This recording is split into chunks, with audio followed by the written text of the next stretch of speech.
యేసు రక్తమే జయం పరిచర్య ప్రైజ్ ద లార్డ్. సెప్టెంబర్ 17వ తేదీ 2024. ఈరోజు దేవుని వాక్యము, యెహోవా నీకు ఆధారమగును, నీ కాలు చిక్కుబడకుండునట్లు ఆయన నిన్ను కాపాడును. సామెతలు 3వ అధ్యాయం 26వ వాక్యము. అవును క్రీస్తునందు ప్రియులారా, మన దేవుడు ఆదరణకర్త, సమాధాన ప్రభువు, సర్వ సృష్టికర్త అయిన దేవుడు నీ కాలు చిక్కుబడకుండునట్లు నీవు ఎదుర్కొంటున్న ప్రతి సమస్యలో నిన్ను కాపాడును. నీ మార్గములన్నిటిలో నిన్ను కాపాడుటకు ఆయన నిన్ను గూర్చి తన దూతలను ఆజ్ఞాపించును.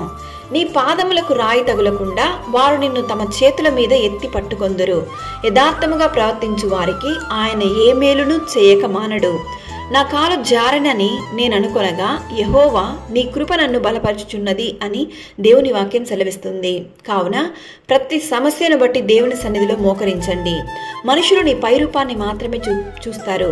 దేవుడు నీ హృదయ అంతరంగాన్ని ఎరిగి ఉన్నాడు. కావున మోకాళ్ళ నుండి దేవుని సన్నిధిలో విశ్వాసంతో ప్రార్థించుము. యెహోవా నీ హృదయ వాంఛలను తీర్చును. యెహోవా దయాదాక్షిణ్య పూర్ణుడు, దీర్ఘశాంతుడు.